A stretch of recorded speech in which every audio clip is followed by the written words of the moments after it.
Hi Leo, welcome to Higher Source Tarot for a tarot reading for all Leo, Sun, Moon, Rising, and Venus. Thank you to all of you for everything you do for the channel. Again, we're connected all the time, every day. I send you love and positive energy. I think of you, and so I do appreciate you guys. And if you are new here, welcome to you. I post new readings every Friday, then again Monday. So if a reading doesn't resonate, come back in a couple of days. It's not going to be everybody's reading every time, and that's okay. You could check other parts of your chart, or you could even look around on Mondays because the style of reading is different every week. One week is a pick a card. There's a love reading. There's a monthly reading and yearly and even quarterly readings that go up on Mondays. And if you like tarot and you like the channel, I'd love to invite you to subscribe to Higher Source Tarot. All right, what advice do you have for Leo? Sun, Moon, Rising, and Venus. What does Leo need to know, please, for their best and highest good? Okay. So we'll start here with a tarot reading, then we'll have an Angel Answers Oracle card reading too. All right, you've got the King of Swords, Justice. Oh boy, it's getting serious. The Tower. The Eight of Swords, that's kind of an interesting order. The Six of Swords, the Chariot, the Lovers. Wow, I really like this. And the Nine, that's even wilder. You have the 8 and 9. Okay, well, look, there's a conflict here, but I definitely see you moving forward and you're getting information. You're gaining higher perspective understanding with this. It's an interesting mix, but it's reality. The tarot is your best friend that always tells you the truth. So there's something big here with Justice, the Tower, and the King of Swords. But I do feel like there's a successful conclusion down here. You know, but it brings in some anxiety. So self-care will be a priority here. And also, too, you know, it's that great addiction to thinking. Eckhart Tolle wrote many, many books about it. He's given hours of lectures about that. And we manifest, you know, our thoughts become things when we have strong feelings, these strong emotions. So you can, the good news is you can use your free will though. So you look at a reading like this and, you know, you've got multiple cards that indicate success, but there's just a little bit of restriction. So that's where we utilize our own free will. Now you've got Cancer, Gemini, Libra here. Okay, 4 major arcana, that's a big deal. So with the King of Swords, you're going to have clarity. If there's been some confusion, especially with that 8, 9 of Swords, this King comes in to give you information, courage, boldness. You know, it's that, and you're bold anyway, but you know, you get it from maybe a different angle here. And it's where too, I feel like you leave nothing unsaid. You say what you need to say, and you don't have any regrets. You're unapologetic in this energy. And it's not about shredding other people. It's just about being very clear. So if there's a situation too at work, I hate to use this language, but I feel like somebody works with like a real nitwit, like kind of somebody who's really out to lunch, and it may be about that too. But I do see a big change happening that frees you up. Again, you may have a little bit of human emotional response because we do that, but it's like right through here in this corner of the reading. So with Justice, you get balance, you get stability. You know, when we start to see these energies together, I wouldn't have minded the Tower in here either. I actually like the Tower because it stirs things up and it moves us out of restrictive patterns. But it's like the balance comes in and you move forward in this energy. So with Justice, it's all about seeing the absolute truth. In some ways, there's some similarities between this and the King of Swords, but the upright sword indicates success. And it's also, too, those pillars are pillars of knowledge and wisdom. So again, you're getting information, you're communicating clearly, and things are moving forward. So if there was something, too, if you've been trying to negotiate a contract, and I know this isn't for everybody, you may end up blowing the whole deal off the table, but it relieves you, okay? It may be one of those things where you go, never mind. If it's going to be this difficult, I'm almost taking on the energy, aren't I? I said that, but it is. It's like somebody gets to that point where they say, forget it then. I'm not going to work this hard. This isn't working, and it's not, must not be for me. But again, I do feel like it brings in a lot of relief. That feels more like a contract. Like I said, it feels something more like paperwork-ish. But with the Tower, this is that corporate raider. So it takes something that's unstable you know, this dilapidated, shaky, unstable, dangerous, let's say that, dangerous tower, and it removes it so you can put in a palace. You know, it's like you replace it with something better. When the tower's removed, the universe always brings in something better. And so it really is about our human, really our attachments, our human condition, where we are with our spiritual condition versus our human condition, how long the suffering lasts, right? So when we're spiritually fit, we may move through the suffering rather quickly.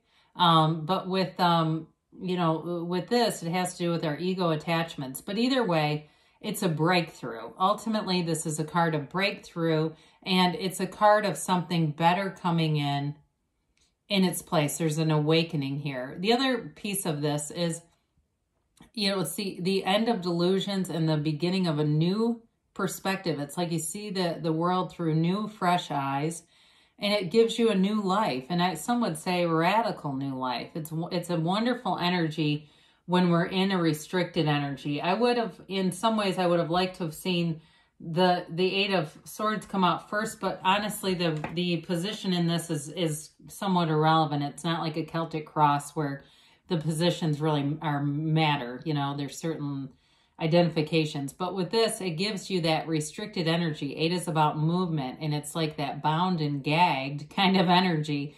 So I do feel like if you've been kind of holding back on something, speaking your mind about something, I do feel like you're going to move forward. Now, for some of you, there may be a bit of a caution with this, with Justice and the King of Swords.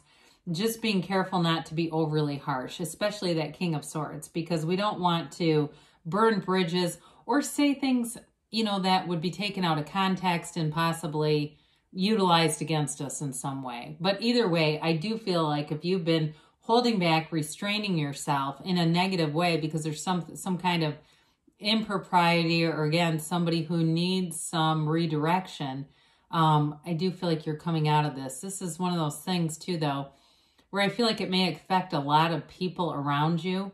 It feels like work related to me. Now, in terms of a relationship, because you do have love here, it may be something, if it's with that, it may be about changing the style of communication. But again, it's breakdown for breakthrough. It is a wake-up call for somebody. It leads to something better. It always does. And so with the Six of Swords, sixes are all about harmonizing of opposites, especially the Six of Swords, because you see that watery aspect. It's emotions, right? Which is not always, you know, obviously it's not always connected with swords, but you see the choppy water and that clear, placid water. You're moving towards emotional regulation and stability. So whatever the 8, 9 represent to you, because there is a token of anxiety here, let's not deny it. You move into a place where you're more stable emotionally, and you may find you're meditating. I see somebody in their car.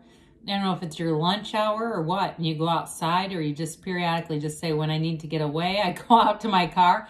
Or maybe you have a really noisy house and you say, I'm just going to go sit in the car. It's easier. But with this, again, I do feel like you're doing some things actively. Now, you do have cards of travel or moving here too. Now, it may just be about emotionally moving forward, but I do want to let you know that in case you're asking about that. Because too, with the Six of Swords and especially the Chariot, this is successful conclusion. It's victory. There is this thread of willfulness in the reading, though. I just want to point that out with the King of Swords, Justice, and the Chariot especially. It's not a negative card by any means. This is a card of successful conclusion, so we like that. But again, it's about balancing these two black and white polarities, the two sphinxes here. One represents your will.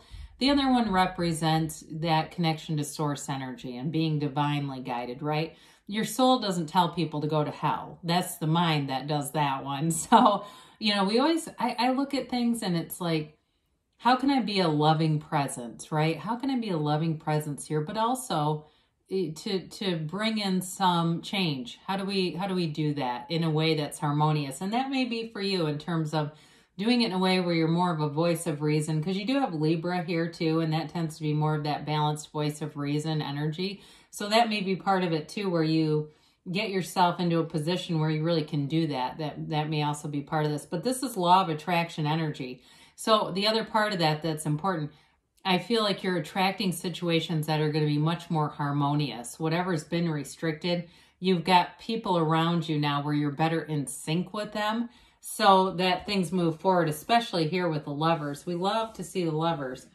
It's a positive energy. It's, you know, divinely guided. So in the Devil, it's almost the same picture with different characters and obviously colors, but it's like the Lovers are free, right? But they keep themselves connected to source energy through their energy, you know, through their vibration, through their subconscious and conscious minds. And so this is all about overcoming problems. It's making decisions too in terms of a relationship to move forward. And there's pure love here. It's a card of being in love and really in terms of your life, emanating that feeling of love, like I was just talking about. Maybe that's why that started to come out about just being a loving presence. You definitely have that here. And so in a relationship too, if the Tower represents a big change that you need to make, because maybe that's what it feels like. The communication has not been great. It changes things. It changes an important relationship and allows it to flourish and grow and be fun, you know, not be burdened, there's like a contentious kind of piece to this. So with the Nine of Swords, we've got a conclusion here as well.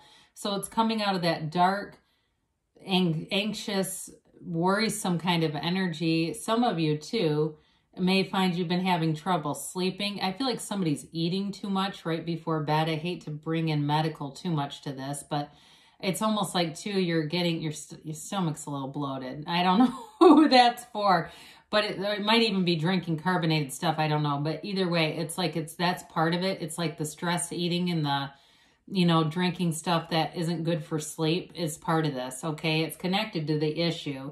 But it's keeping you up too. And again, that might be for one person, but so I know that's hard to be deliberate about when you're, you know, you're going to, what we sometimes consider a coping strategy, but we know it's not, right? So anyway, with that Nine of Swords, I do see that coming to an end. But the Tower will bring you out of whatever that is. So if it's work related and it's just somebody that's eating your lunch at work, or it's, like I said, a contract that you decide you don't need to keep pushing forward, or a relationship that needs better communication. Those are basically the three, but really communication's at the heart of it all. And I feel like you're getting empowered in that. You're going to get going in having, the meditation will help too with having the right words to say, you know, being a conduit for source. Listen to your intuition. So meditate, because then you'll know. Big happy changes. So I do see this as a I was going to say restorative type of situation. And they say trust. You've got here within the next few weeks and a yes. So good things are on the way for you, Leo. I love you, and I'll be back again soon.